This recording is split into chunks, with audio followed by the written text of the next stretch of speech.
Undercity is almost certainly never coming back, so you can forget the sewers and the green rivers, but instead, the Forsaken had not only embraced a new emblem of Lordaeron and discarded the Sylvanas one, but they had proclaimed they're done living in the ruins and hiding from the world. Conveniently, at the same time, we had just datamined a repopulated Gilneas with workers rebuilding, which seems at this point to 100% be an Alliance city, and it seems like a setup for a big revamp in Midnight when all this content is relevant. In turn, as Lordaeron has been cleared and secured in the past two expansions, it seems like the Forsaken are going to be rebuilding a new Lordaeron in Midnight as well as a Horde-only zone. We might be in for a huge undead capital unlike anything we had ever seen above the ground. So what exactly is this new Undercity or above city? If you guys want to buy Total War, Elder Scrolls, or any other game, you can get them at great prices with my Gamivo link. You can also get anything Warcraft related, gift cards and software, and all below market prices. Best of all, if you add my code DORON, you can get an even bigger discount, so make sure to check out my link in the description and get some amazing deals with Gamivo. So by this point, you must have heard about the Gilneas revamp that is happening in 10.2.5, which should be on the live servers any day now. However, there is new info on what is happening, and it isn't really a massive revamp, or it isn't as exciting at the moment as we had initially thought, but honestly this is 100% an expected scenario. We deal with the Scarlet Crusade, we have data mined the repopulated Gilneas with a whole bunch of NPCs just a few days back. What is interesting, or not so interesting, is that the city is not actually revamped. I mean, it looks about exactly the same, just it is not a wasteland with no one around, there are no Forsaken, and there are no siege equipment like everywhere and all this war stuff. However, don't take this the wrong way right now. It doesn't mean that no revamp will be happening, it just means that it won't be happening yet, and that this is just a setup. Why I think it is a setup is for two reasons. First is that alongside the NPCs, there are a whole ton of Gilneas workers building and actually working with working animations, and all this really seems like this is content that will happen in Midnight. I mean, let's be real, what is the point of building and revamping the whole city right now in Dragonflight so that we can just go west of Pandaria in the War Within and nothing will be happening in this area? So all of this is a setup for the next expansion. Now, why I'm talking about Gilneas in regards to Undercity and Lordaeron is that this is literally just the Alliance version of what is going to be happening to Undercity in Midnight as well, and let me explain to you why, because I think this could be one of the most exciting news. So with the entire debacle of the new Night Elven capital being neutral or like half neutral and officially being a sanctuary, the good news is that by all accounts, Gilneas seems to be entirely hostile towards the Horde. The PTR shows that the Horde is helping in this questline and all, but everything is pointing at this being a strictly Alliance city. This, if really is the case, it in turn means that Undercity, which is right next door, is going to be a strictly Horde city. So this neutral thing is not going to be happening to everything. However, other dialogue options are showing that very likely Undercity is never coming back in the form that it was, and that Lordaeron really is coming back, but never again as a human kingdom, and that the dream of the Alliance rebuilding Lordaeron in this huge crusade is really dead, but a new Lordaeron 2.0 will be happening, and let me tell you why I think this really is the case. So if you remember the ending of Shadowlands, there was a huge questline where we are clearing the plague and we made the ruins of Lordaeron technically habitable. That was essentially part 1. Part 2 was dealing with the Scarlet Crusade and the new Forsaken Heritage questline in Dragonflight, and they're getting a new identity, dealing with some loose ends. And part 3 will almost certainly be happening in Midnight, and this will be like the actual big thing, like this big reveal, not just a simple Heritage questline. In turn, the Gilneas thing is literally these two parts, reclamation and clearing in one single part, while the third and the final part will almost certainly happen in Midnight together with Undercity. This is why they set up the workers, and obvious, I mean, Gilneas can't be rebuilt overnight after it has been in ruins for over a decade. It will take quite a few years, which should be really by the time of Midnight release. The exact same thing can be said for Undercity as well. I mean, it has been plagued and entirely destroyed in the war, and remember, I mean, these were already ruins to begin with, so it will take a few years as well, which means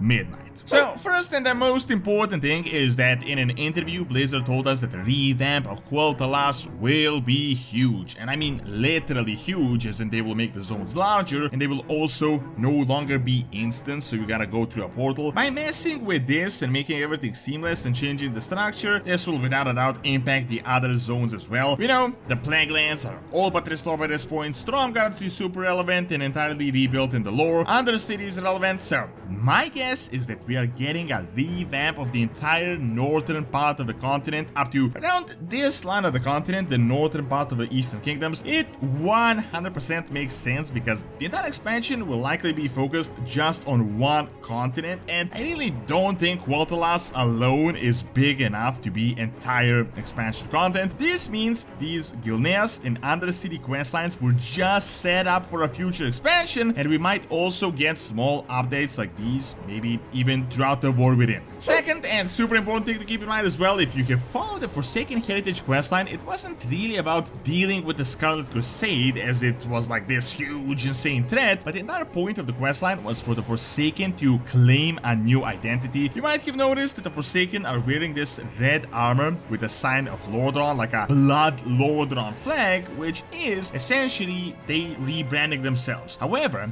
one of the dialogue options, in my opinion, was like the biggest foreshadowing we had gotten so far. The entire premise of it was that the Forsaken proclaim they are the citizens of Lordaeron. They will no longer be living in the ruins and the sewers like rats, hiding from the world. And if that is not foreshadowing for a new city, I really don't know what is. And when I say Undercity, I mean just city most likely, as the Forsaken have been living in literal sewers of a ruin of a city they used to live in the past when they were alive. I mean, just remember, Undercity is all entirely under the ground in these disgusting sludge rivers, and it must have been the worst city ever to be around in. Like, you would only live there if you had to. Also, keep in mind, I mean, their identity has changed 180 degrees. Back in the day, when they used to live in these sewers, their tabard and banner was like this tormented face of Sylvanas. Everything in their culture was about Sylvanas. All the gods mentioned Sylvanas. She was like their god. Their entire deal, hence the name Forsaken, was that they place in this world, they're abominations, they only stick for themselves, and they trust no one. This is why they're hiding underground beneath the ruins where no one wants to go to. They're threatened by all the living, by the Lich King, by the entirety of the Alliance. Everyone is an enemy. However, since then, so much has changed. I mean, they got rid of Sylvanas, they abandoned their cruel ways of developing super plague weapons, they defeated the Lich King, they finally defeated their ultimate local enemy, the Scarlet Crusade, the final enemy that threatened them, therefore embracing the symbol of Lordaeron freely, proclaiming that they are in fact New Lordaeron. Now, if they really are New Lordaeron and are no longer hiding, why exactly would they continue to live in the sewers and hide from the world? First of all, they helped in the Return of Gilneas, therefore they now have an ally right next door. On the other hand, they got their allies north with the elves, and really, they're no longer living in this world that is like this free-for-all and everyone is like fending for themselves. So there is no reason that they need to live under a city. The Forsaken don't need to hide from anyone and live in the ruins of their former homes, but instead, with their new council and identity, they will create a new home. I mean, when you think about it, it makes total sense. There is no reason to go back to the way it was. This is why I think the entire sewer system may just be used for storage or something, and in fact, they might just demolish the entirety of the ruins of the capital city, as really, by this point, I mean, they must be in terrible shape after the plague, and instead, they're going to build a new settlement that will probably be styled in this, like, red Lordaeron type emblem. So, probably not those dark, spiky bases that they usually build, but something that seems habitable, like an actual city, but with a Forsaken theme, which I think might be entirely exciting, as this is something Blizzard had never actually built for the undead. I'm personally expecting a brand new name, like how the Night Elves got Belomet, or maybe it might just be known strictly as Lordaeron, as they're reclaiming their old home. Furthermore, we can also need to mind their Sylvanas outfit, and we also